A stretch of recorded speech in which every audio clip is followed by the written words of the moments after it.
Hey, what's up, guys? Let's take a look at the end of the American Revolution with Chapter 8.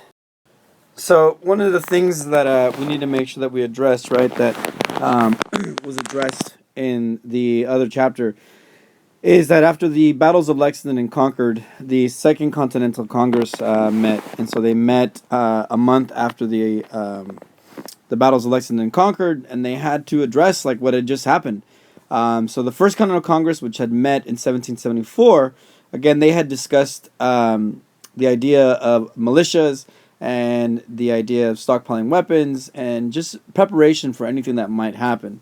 And then, of course, because of the Loyalists, we had the battles of Lexington and Concord, and so then Congress needs to meet again. So at the Second Continental Congress, one of the things that's really important to understand is that there was still no clear sense of independence. Like the reason for the Second Continental Congress is to try to figure out, okay, we just shots were just fired. Like, what do we do? Um, they decided to send in a second list of grievances to King George III. Again, these are not declaration of independence, but just a second list of grievances, just letting him know, like, look, this is what's going on. Like, we still want to remain loyal. However, we want to make sure that you understand that we're not happy. One of the things that's also really important that happens at the Second Continental Congress is they decide to actually go forth and construct a continental army, just in case like a full-on war was to happen. One of the really important decisions that the Second Continental Congress did in terms of the Continental Army was choosing George Washington. And I'll tell you a little bit of story in class regarding the choosing of Washington. But choosing him as the general of the war. And so it was a very political decision because the Continental Congress is meeting in Philadelphia. And one of the things that they wanted to make sure that they did is they wanted to make sure that they had the full support of the South. And so it was a very political decision in choosing him because they realized that they would have a full connection to the South if they picked this Southerner as the general of the Continental Army. So after that, in June of 1775, the colonists seized Bunker Hill, which was actually Breed's Hill, but today they've actually just changed it. It was incorrectly jotted down in terms of the history. So in Boston, and so they are going to full on go to war with the British at this battle, Bunker Hill. The colonists were defeated, but only because of a lack of ammunition. And so the colonists were actually doing okay, and then they literally ran out of bullets, and gunpowder and stuff, right?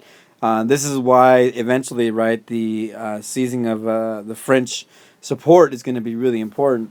One of the things that's really important, or a few things to think about with the Battle of Bunker Hill, is that it is a moral victory for the colonists. The colonists are like, oh my God, like we could have won. Maybe we could have won this battle, right? And they actually did hurt the British a little bit.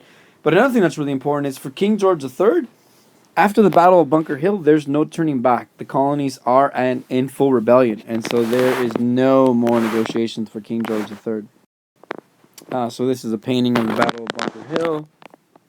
So one of the things that happens in 1776 is this English immigrant by the name of Thomas Paine.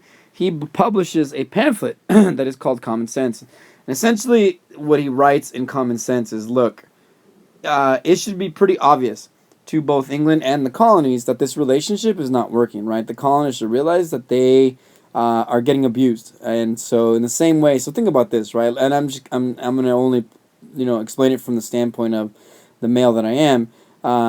Imagine that a man, okay, and a woman are in an abusive relationship. And in the abusive relationship, the woman is being abused by the man, maybe physically, maybe mentally, right? For Thomas Paine, he believes that if this woman is being mistreated, it is common sense. It is obvious that she should break up with this man, and the breaking up of this man would provide an opportunity for this woman to be able to find someone who is going to be able to have the characteristics of a man that is actually going to treat her better, right? So the opposite of that. So for Thomas Paine, the way that the British were treating the colonies, it should have been obvious for the colonists, right, that they needed to break away from England. And if they broke away from England, they had the opportunity to create something that had never been done before, which was to create a democracy, right? In this case, in the case of Thomas Paine, a republic.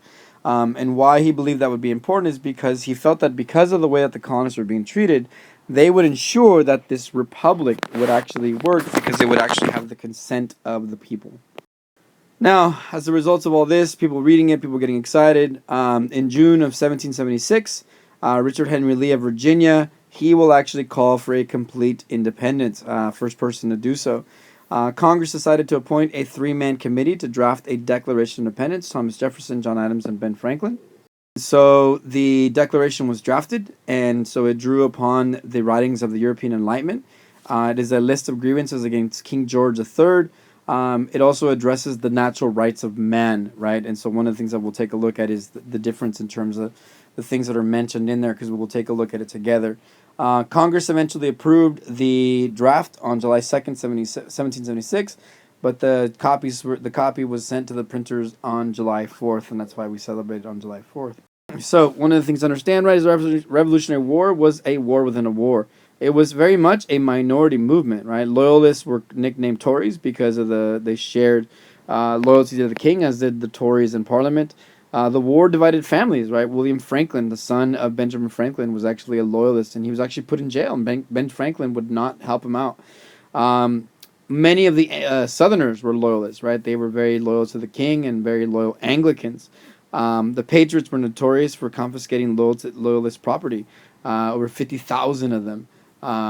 So realistically, one of the things to think about is about a fifth of the colonists were patriot, about a fifth were loyalists, which meant that 3/5 of the colonists were average people, and that's where things like the Declaration of Independence and the power of words is going to play a major role.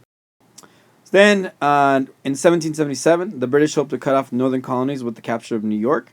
British General Burgoyne was defeated at the Battle of Saratoga in October of 1777. This is huge because while this is happening, Ben Franklin and John Adams are in France trying to negotiate with King Louis XVI to actually assist.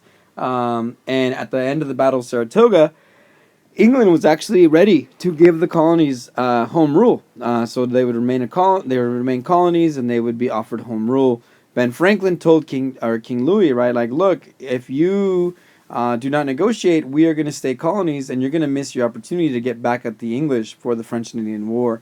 And because of other stuff that happens too that we'll look at in class, the French, after the Battle of Saratoga, realized, A, we need to make sure that we help the colonists because we want to get back at the British, but B, it also showed the French that they would not be a waste of their time because the colonists did defeat the British at the Battle of Saratoga.